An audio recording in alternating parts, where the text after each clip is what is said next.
ప్రాణప్రియుడా యేసు రాజా, అర్పింతును నా హృదయార్పణ. విరిగి నలిగిన ఆత్మతును హృదయపూర్వక ఆరాధనతో సత్యముగా.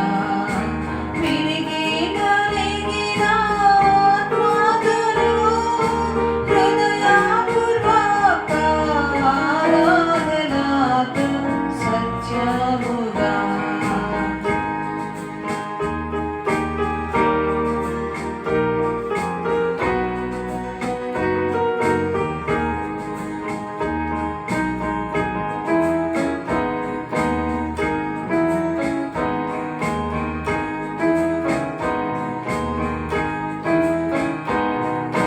గర్భమున పుట్టిన బిడ్డలు కరుణింపక తల్లి మరచునా.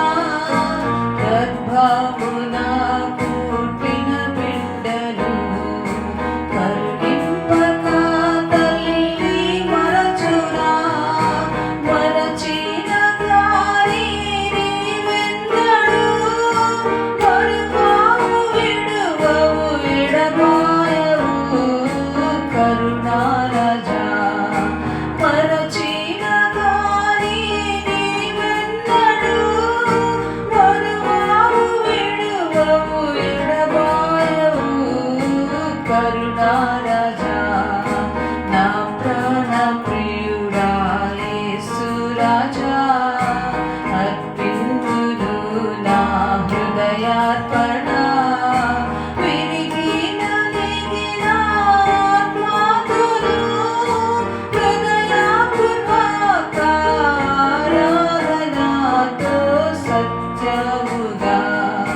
విరిగి నలిగిన ఆత్మతును హృదయపూర్వక ఆరాధనతో సత్యముగా.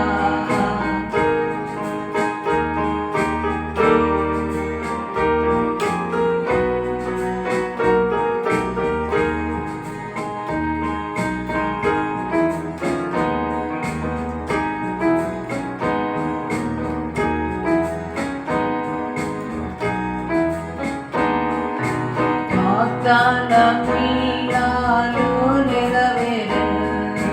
విమోచించి నాకిచ్చితివే. వాగ్దాన మీరాలు నెరవేరెను. విమోచించి నాకిచ్చితివే.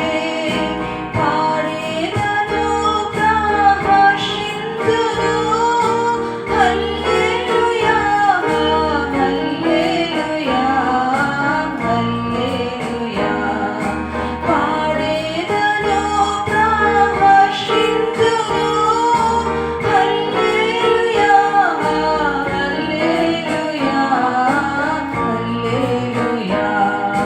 నా ప్రాణప్రియుడా యేసు రాజా, అర్పింతును నా హృదయార్పణ.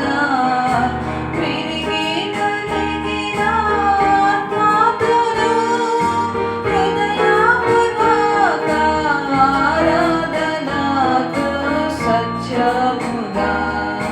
విరిగి నలిగిన ఆత్మతును హృదయపూర్వక ఆరాధనతో సత్యముగా.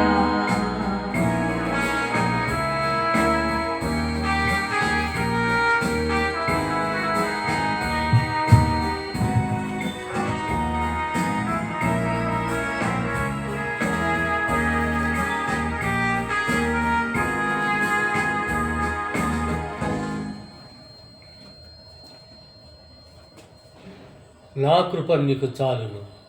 కృప అనే పదము కొత్త నిబంధన గ్రంథంలో 128 సార్లు వ్రాయబడినది. ఒక్క పదం ఇన్నిసార్లు వ్రాయబడినది అంటే అది ఎంత విలువగలదో మనం అర్థం చేసుకోగలము. మానవుని పట్ల దేవునికి గల ప్రేమ కనికరమే కృప. ఎలాంటి అర్హత యోగ్యత లేని మనకు దేవుడు ఉచితముగా ఇచ్చినదే కృప. ఆ కృప ద్వారానే దేవుడు తన కుమారుని ఈ లోకానికి పంపి మనల్ని పాపం నుండి రక్షించాడు. అదేవిధముగా ఈ లోకంలో జీవిస్తున్న మనమందరం కూడా ఆ కృప ద్వారానే జీవించగలుగుతున్నాము.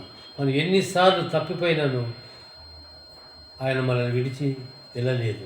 ఆదాము మొదలుకొని ఈనాటి వరకు కూడా ఆయన మనందరినీ కాపాడుతూనే ఉన్నాడు. బైబిల్లో కొంతమందిని చూస్తాం మనం, ఆయన కృప ద్వారా మేలు పొందినవారు. ముఖ్యముగా నోహు దేవుని కృపకు పాత్రుడాయను. బైబిల్లో మనం చూస్తే దేవుని యొక్క కృపను పొందిన మొట్టమొదటి వ్యక్తి నోవహు. హనోకు తర్వాత ప్రజలందరూ కూడా అవినీతి పరులై దేవుని ఉగ్రతకు పాత్రులైతారు. వారిని అందరినీ కూడా జల ప్రళయం ద్వారా నాశనం చేయాలని యెహోవా దేవుడు నిశ్చయించుకుంటాడు.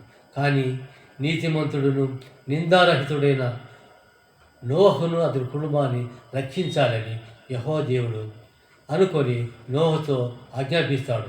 నువ్వు ఒక పెద్ద ఓడను తయారు చేసుకొని అందులో నీవును నీ కుటుంబం వారును మరియు పశుపక్షాదులలో ప్రతి జాతిలో 2 చొప్పున అన్నీ కూడా ఓడలో ఉండలాగున చేయమని ఆజ్ఞాపిస్తాడు. నోహు ఆ విధంగానే చేస్తాడు. జల ప్రళయం ద్వారా నోహు అతని కుటుంబం అందరూ కూడా రక్షింపబడగా మిగిలిన వారందరూ కూడా నాశనమైపోతారు. ఓడలో 371 రోజులు నోహు అతని కుటుంబం కూడా ఉండి బయటికి వస్తారు. తర్వాత భూమి మీద వారు ఫలించి అభివృద్ధి చెందుతారు.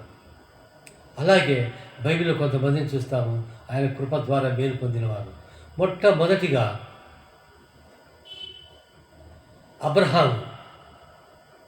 అబ్రహాము తన దేశమును విడిచి తన బంధువులను వదిలి తన స్నేహితులను వదిలి అందరినీ వదిలి నేను చూపించే దేశమునకు వెళ్ళమని యెహోవా దేవుడు ఆజ్ఞాపిస్తే మరో మాట్లాడలేదు, వెంటనే విధేయత చూపించాడు.